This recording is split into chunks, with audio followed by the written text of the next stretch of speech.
Sweating isn't just about movement, it's about connecting to self. It's about the reunion. It's about feeling whole, complete, like you matter. Sweating is about you feeling alive. Real men sweat daily.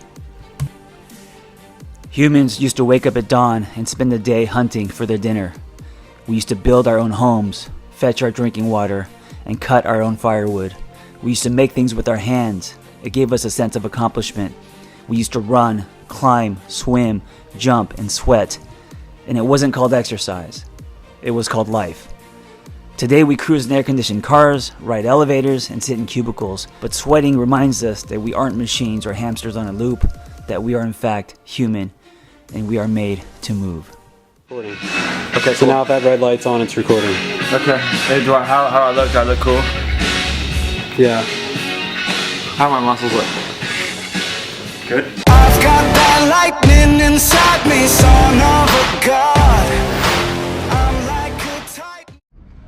So like 10 years ago, fresh off a divorce, I was actually standing right here at this exact yogurt land, feeling sorry for myself, fucking broke, had like one friend, and I was eating yogurt one day, and I saw this skinny white dude right next door open up this thing.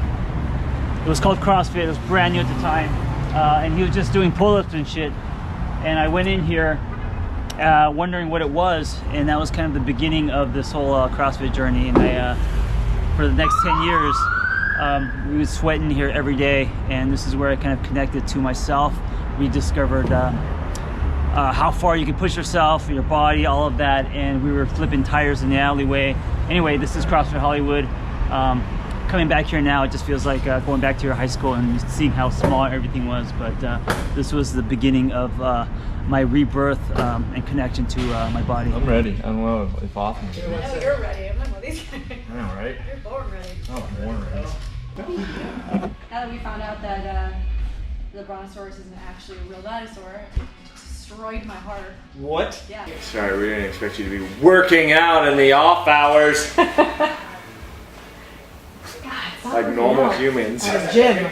Quit exercising and being fit. My name is Andrew Thompson, and 82 model from Dallas, Texas. I met John. He showed up to my gym, CrossFit Hollywood, back in like 2009 or something like that. He was all fat and out of shape, and so it looked like a mini Jackie Chan coming in. Who's this guy? He came in and he works out and it's kind of, this is a sad reality in my particular field, but the majority of the people come to the door, you don't expect them to stick with it. Unfortunately, you just accept it as people will come and go. That is the nature of the beast that we live in Hollywood, and so people turn over so frequently. He shows up with a buddy and I all, and I see them working out, and he's good. He's working on it and stuff like that. But I didn't think anything of it. And then he came up to me and he's like, "Hey, so I work with underprivileged children with XYZ problems and things like that. And I was wondering if I could bring them in to do these. I think this would be really good for them." I'm like, "Yeah, sure, do whatever you want." And after a while, he started coming in more frequently, and then he started catching up to athletes. I think is what happened. Is like he started winning. And that's whenever you start noticing. It's like you don't really, like sometimes everybody's kind of in their own little world whenever they're doing the workouts, and you're just making sure, people, you give them attention to make sure they're safe and stuff like that. But you don't really notice until all of a sudden they beat you. And whenever they beat you, then you're like, who is this guy? Where is he from? What's he doing? And then you start paying attention to the reps. You stay range of motion standard and everything like that. And then after a while, we started like hanging out. And then after a while, it was just like, we started hanging out whenever it was like special times. Like Christmas. Like all of a sudden it'd be like, "Hey, you do anything?" "Nah, neither am I. Want to go grab some food?" "Yep." And then we just like go out to eat and stuff. And then I started, he told me to get a motorcycle, got a motorcycle, and just became buddies. It was like his sense of humor I get, and he gets my sense of humor. And so it was a banter that just understood each other. So tell me a little bit about how you grew up in the sense of father figure. Who was it? Was there somebody? Was he there? Were you close? Stuff like that. Great question. I thought about this a great deal, especially whenever I started reading the preface to John's new book.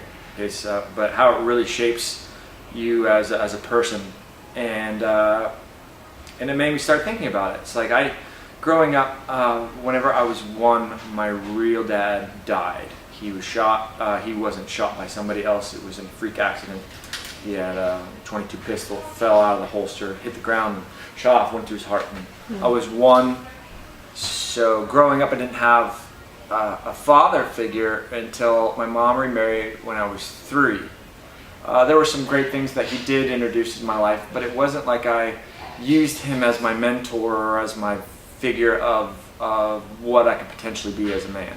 I sought that out in other areas, and I found that in like martial arts instructors, and I found that in other, imaginary icons, if you will, superheroes or movie characters.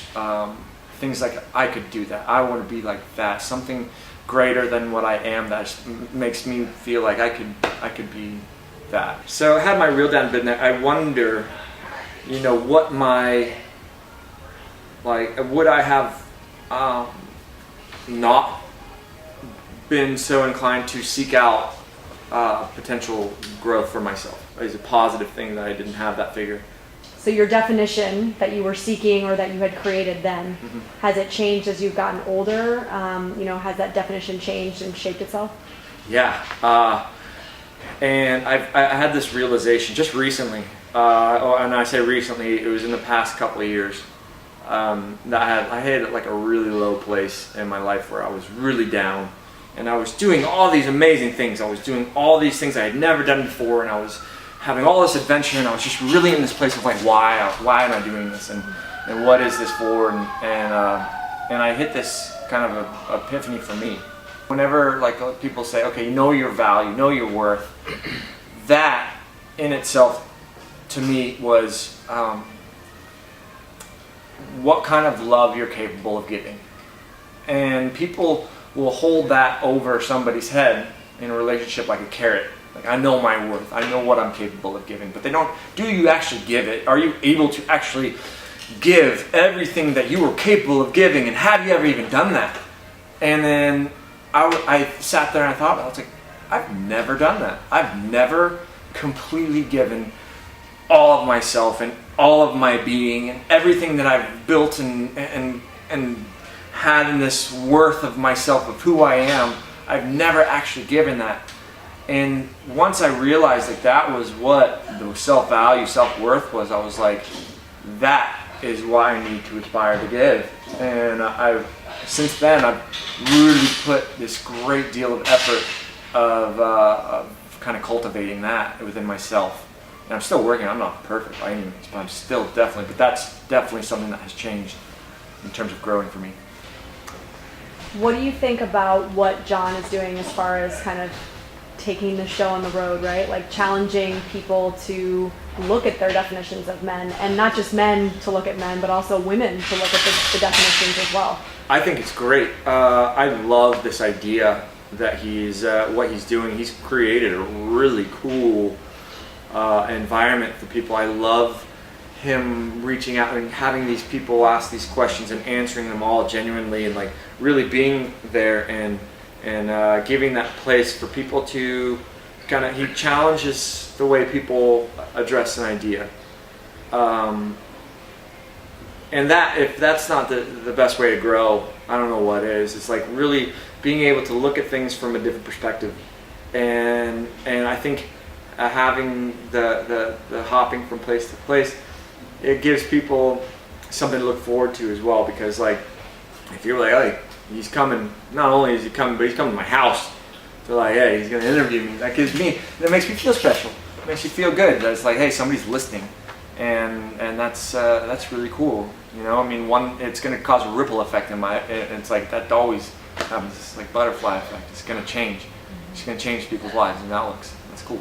So when I say do sweat daily, I'm not just talking about sweating to connect to yourself, but also sweating to connect to other people, to socialize, to create your tribe. Men more than women struggle with loneliness and isolation, it's more difficult for us to actually go out and socialize and create new friends. This is not an opinion, it's actually proven, it's a fact. So do sweat daily, it will change your life. Men also have a higher rate of actually committing suicide than just having suicidal ideation. So it's crucial that men connect not only to themselves, but to other men.